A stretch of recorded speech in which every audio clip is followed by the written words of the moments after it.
All right, let's dive into this vocabulary thing, shall we? Looks like you're feeling a bit swamped by all the words out there. Yeah, it can feel like a lot, can't it? We've got a whole bunch of your sources right here. Practical tips, sciencey stuff, even some motivational pep talks. So, are you ready to make those words stick once and for all? Let's do it. You know, it's funny. We tend to think of vocabulary as this massive uphill battle. Right. But honestly, our brains are actually wired for this. Okay, so what's the secret then? How do we tap into that? Well, a lot of what we've got here talks about this thing called contextual learning. Contextual learning. It's like, think about it. You rarely learn a word just by itself, right? Yeah, true. Usually it's part of a sentence, maybe a story, a conversation. Like you don't just open a dictionary and go, aha, serendipity. Right, exactly. It's the difference between a dry dictionary definition and, say, coming across a word in a really great novel. Yeah, one just kind of bounces off you and the other sticks because it's tied to this whole experience. That's it. Our brains are wired for connections. When a word's part of something meaningful, it's not just a random jumble of letters. It's part of a story, an emotion. Yeah, and that's what makes it, memorable. So ditch the flashcards, more reading, more conversations. That's a great start. The more you see these words in action, the more they'll become, part of your vocabulary. But there's a catch. Even when we learn in context, our brains have this habit of, forgetting everything. Pretty much. That's where this thing called the forgetting curve comes in. Oh, tell me about it. I swear I can study for hours and poof, gone. Right. And this guy, Hermann Ebbinghaus, a German psychologist, he figured this out. Basically, we lose info so fast if we don't, actively work to keep it. So are we doomed to relearn everything forever? Not necessarily. That's where spaced repetition comes into play. Spaced repetition. I've heard of that, but explain it like I'm 5. It's not about cramming everything in and hoping for the best. Right. It's about reviewing stuff, but at very specific times, to outsmart your brain's tendency to just dump information. So there's a science-y schedule for when to review. You got it. A lot of your sources suggest reviewing new stuff after about 10-15 minutes, then again maybe 50-60 minutes later, then the next day, 2 days later, and then 3 days later. Wow, that's like a whole system. It is. And you know what? This ties into another cool technique they talk about, active recall. Active recall. Okay, this is all starting to sound very technical. Think of it like this. If you want to build muscle, you don't just stare at weights, right? You got to lift them. Yeah, challenge yourself. Exactly. So with active recall, instead of just passively reading, you're forcing your brain to actually retrieve the information. Ooh, like a mental workout. Exactly, like flashcards, testing yourself. You're not just glancing at words, you're actively trying to remember without peeking. And when you combine that with the, spaced repetition? Spaced repetition, yep. Yep. You've got yourself a pretty powerful combo. Okay, but sometimes just memorizing is kind of boring. Yeah, a little. Are there any, more fun ways to boost our memory? For sure. That's where mnemonics come in. Remember that trick for the planets? Oh, my very educated mother. Something. Just served us nachos. Nachos, yes. See? It works. But why do these silly things work so well? Well, it's because our brains love patterns, associations. Instead of just a random fact, you're tying it to something familiar. Something that's already in there, yeah. Yeah. So it's not just about a catchy phrase, it's about strategic connections. You got it. And speaking of connections, one of your sources even mentioned this memory palace idea. Memory palace. Sounds fancy. It's this old technique, uses visualization and spatial memory. Yeah. You basically imagine putting the words you want to remember in specific spots, like in your house. Then you mentally walk through and you pick up the words as you go. That's wild. So my mind's like a vocabulary museum. Exactly. And the cool thing is we're really good at remembering places. Think about how you can navigate your home. Oh, totally. I can remember where I left my keys weeks ago, but ask me what I had for breakfast, no clue. See?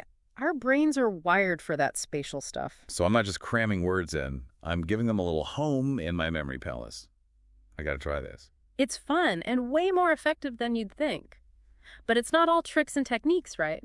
One thing that stuck out to me in all this is making vocabulary learning active. Not just about tricks, but about, doing stuff. Right, making it a part of your life, not just something you study. Exactly. Our brains, they crave meaning, connection, just repeating a word over and over. It's not as good as actually using it. Using it, yeah, in conversations, writing. Exactly. The more you weave these new words into what you're already saying and doing, the more they become a natural part of you, like use it or lose it, right? Big time. It's one thing to recognize a word on paper, another to actually confidently use it. Right. And speaking of using language confidently, one of these sources talked about this idea of muscle memory for fluency. Muscle memory, isn't that like a sports thing? I know, right? But think about learning to ride a bike, playing an instrument. It's not just about knowing how. It's about, like, the physical memory, the flow. Exactly. So you're saying we can apply that to language. We can. It's not just knowing the word's meaning, it's training our mouths to say it naturally. Like building a groove in our brains so the words flow out smoothly. Love that. And it gets even cooler. They suggest when you learn a new word, don't just say it out loud. Picture it and the thing it means. Engaging multiple senses. That's next level. Right. The more senses involved, the stronger that memory becomes, like creating a whole sensory experience in your mind, sound, image, meaning, all connected. Okay, my mind is officially blown. There's so much more to this vocabulary thing than I ever realized. Right. And we've got a ton more to unpack. Ready for part 2 of this vocab adventure. Bring it on. Back for more vocab fun. My brain's already buzzing from all this. It's a lot to take in, isn't it? But hey, we're building momentum here.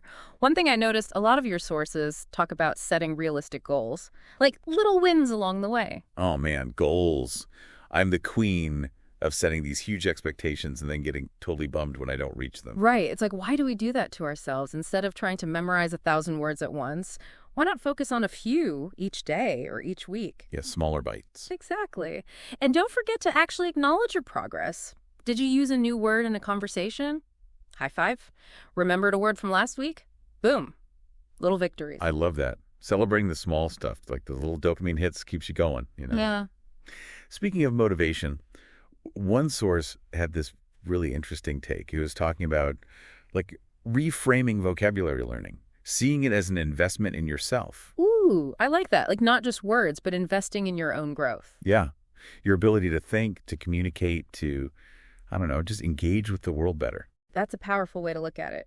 And it kind of ties into another point they kept making about, not being afraid of mistakes. Oh, mistakes. My specialty.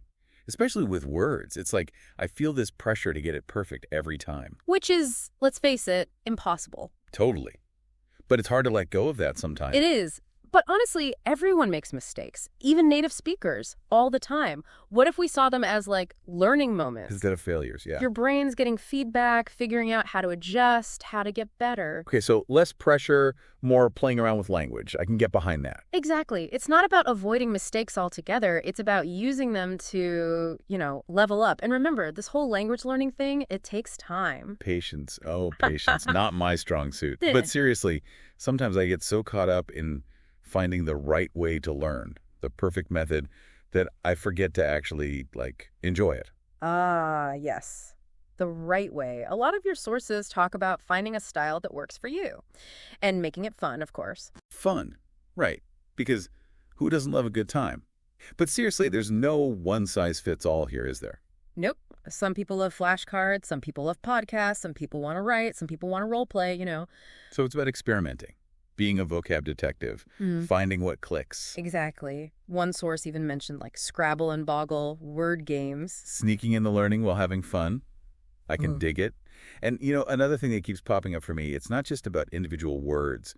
It's about the nuances of language. Ah, you mean like idioms, phrasal verbs, all those colorful expressions? Yeah. The things that make you sound like you actually know what you're talking about. Right. They add that fluency, that depth. They're like spices, add flavor to a dish. Love that. But they can be tricky, right? They can be. But mastering those nuances, it goes hand in hand with actually loving the language. Think about it. When you're really into something, you want to explore it, dive deep, Uncover those hidden treasures. Yeah. So it's not just about the rules. It's about falling in love with the music of it, how it flows, how it expresses ideas, how it connects us. Okay, now we're getting poetic. But I like it. And some of the sources had great ideas for cultivating that love, reading different stuff, poetry, stories. Oh, one even mentioned going to see plays, poetry slams, experiencing language live. Live, yes. Yeah. It's not just learning about language, it's like living it. And this whole idea that language keeps evolving, it's not static. It's alive, yeah. That's what makes it so exciting. New words, new expressions popping up all the time. Keeps us on our toes, so be curious, stay open. Exactly. Let yourself be amazed by the power of words, how they shape our thoughts, connect us to each other. Man, this is deep. But I want to bring it back to earth a little. One big takeaway for me, actively using what we learn. Putting it into practice, yeah. It's not enough to just know the words, you got to let them out into the world. Let them loose. So we're taking them out of the textbook, into our lives, our conversations, our writing. Exactly. So think about it. What new words from today really stuck with you? How are you going to use them this week? Ooh, good challenge. It's like that active recall thing again. Every time we use a word, we're strengthening those connections. You got it. But before we get too carried away, we've still got more to explore. Ready for the final leg of our vocabulary adventure. Lead the way. And we're back. It's amazing how much ground we've covered, huh? I know, right? It's like we've unlocked this whole new world of vocabulary. And one thing that's really resonated with me throughout all of this is this idea that vocabulary, it's not just about words, it's like a gateway to deeper understanding. Yeah, it's about what those words allow us to do, you know? It's not just knowing more words, it's about how they change our thinking, our understanding. I love that. It's like we're not just expanding our vocabulary, we're expanding our minds, right? Exactly. A richer vocabulary helps us grasp these complex ideas, these nuanced perspectives. We can engage with the world in a more meaningful way. It's like each new word is a key, unlocking a door to new knowledge, new ways of thinking. And as you build your vocabulary, you're also building your capacity for critical thinking, for creativity, even empathy. Wow. The more words you have, the better equipped you are to understand, to connect with the world. It's like we're upgrading our mental software, you know? Yeah. Giving ourselves these amazing tools for processing information, for navigating life's complexities. And speaking of navigating, one of the sources had this really interesting point about how expanding your vocabulary also expands your awareness of like language and culture, how they're all intertwined. Yeah, words, they carry history, values, beliefs. They reflect how different people see and interact with the world. It's fascinating how language can bring us together and also divide us, right? Oh. It can be a source of connection or a barrier. Absolutely. And learning a new language, it's not just about the grammar and vocab. It's about gaining insight into different ways of thinking, different ways of being. It's like a cultural exploration. It's a way of broadening our horizons, challenging our own assumptions. And in a world that's so interconnected, that kind of cross-cultural understanding is more important than ever. Totally. It helps us build bridges instead of walls. Yeah. It allows us to connect with people from all walks of life. And on that note, you know, the last big idea that kept coming up is this concept of lifelong learning. This journey doesn't end when we're done here, right? Exactly. It's about staying curious, keeping that thirst for knowledge alive. And remember, learning new words, it's not a chore, it's an adventure. It's about embracing the challenge, savoring those discoveries, and appreciating the power of language. Beautifully said. So in a nutshell, this deep dive has been all about the strategies, the science, and even the magic behind making words stick. It's not just memorizing, it's about connecting, engaging, and ultimately falling in love with language. Think about it. What's one new word you learned today? How are you going to use it this week?